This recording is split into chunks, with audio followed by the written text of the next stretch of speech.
रहस्यमय कुआं और राजा की कहानी। बहुत पुरानी बात है।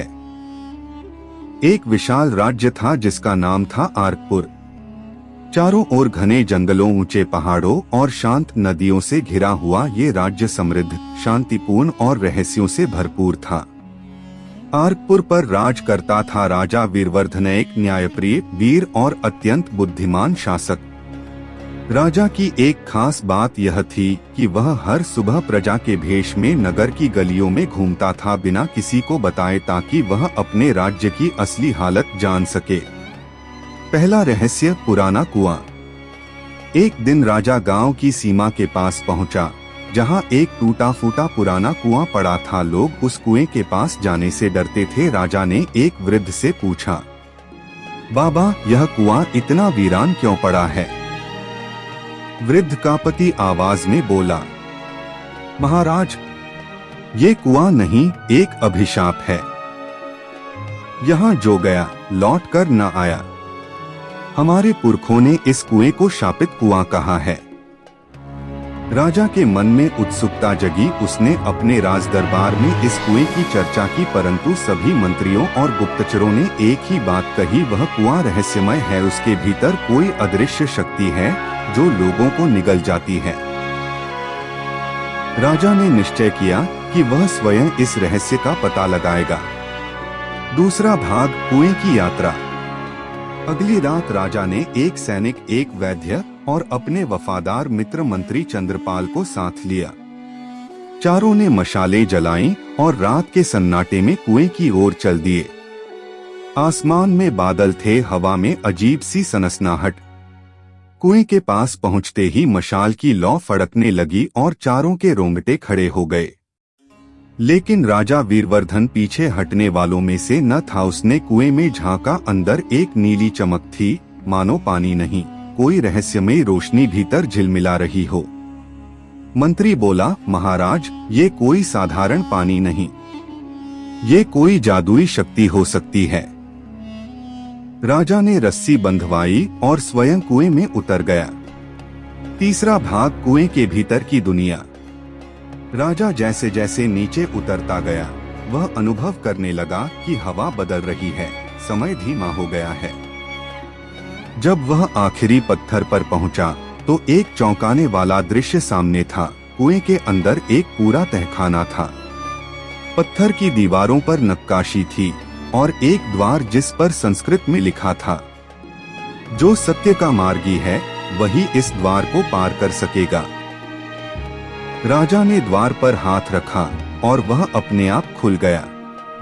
अंदर एक विशाल कक्ष था जिसमें एक नीली ज्योति जल रही थी और उसके बीचों बीच एक बूढ़ा साधु ध्यानमग्न बैठा था। साधु की आंखें खुली, मानो वह पहले से जानता था कि राजा आने वाला है। साधु बोला, स्वागत है वीरवर्धन, वर्षों से तेरी प्रतीक्षा कर रहा था मैं। राजा चकित रह गया, आप मुझे कैसे जानते हैं? साधु मुस्कराया, क्योंकि तू वह राजा है जिसके पूर्वजों ने इस कुएं को बंद किया था। अब समय आ गया है कि इसका रहस्य फिर उजागर हो। चौथा भाग, प्राचीन रहस्य का अनावरण। साधु ने राजा को उस कुएं का रहस्य बताया। हजारों साल पहले यह स्थान ऋषि कात्यायन का तपोवन था। यहाँ उन्होंने एक ऐसी जड़ी बूटी विकसित की थी जिससे मनुष्य असाधारण शक्तियां प्राप्त कर सकता था। लेकिन जब लोलुप राजाओं को इसका पता चला तो उन्होंने उस स्थान पर हमला कर दिया। ऋषि ने अपनी रक्षा में एक मंत्र फूंका जिससे यह जगह आम इंसानों के लिए अदृश्य और भयानक प्रतीत होने लगी। वर्षों तक यह रहस्य दबा रहा, लेकिन अब राजा ने पूछा, अब समय आ गया है कि इसका उपयोग फिर से मानवता के कल्याण के लिए हो। साधु ने राजा को 3 वस्तुएं दी, 1 नीली बूटी, 2 ज्ञान का पत्थर, 3 और 1 मंत्रित कव। 5वां भाग, परीक्षा की घड़ी।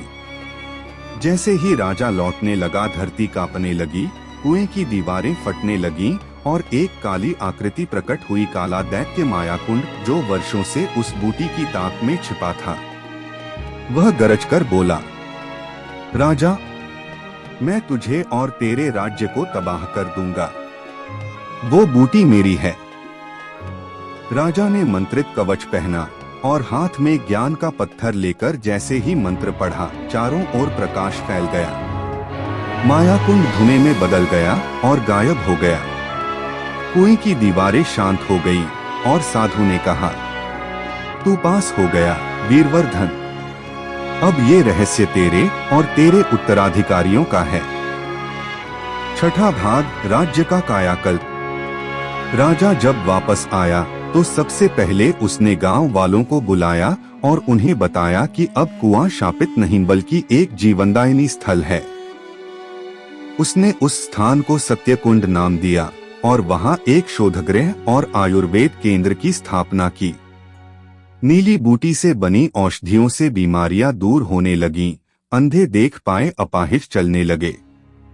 राजा ने वह ज्ञान केवल अपने राज्य तक सीमित नहीं रखा, उसने उसे दूरदराज के राज्यों तक फैलाया।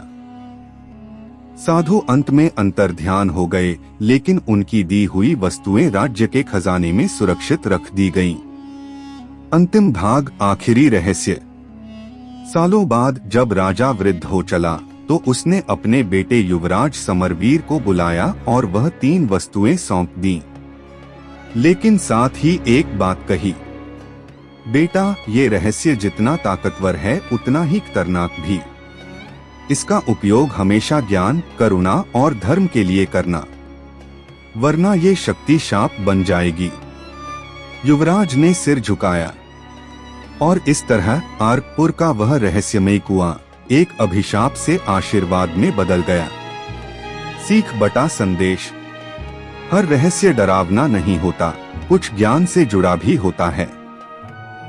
जो शौर्य और विवेक से काम ले वही सच्चा राजा होता है, और असली शक्ति उसी के पास जाती है जो उसे दुनिया की भलाई में इस्तेमाल करता है।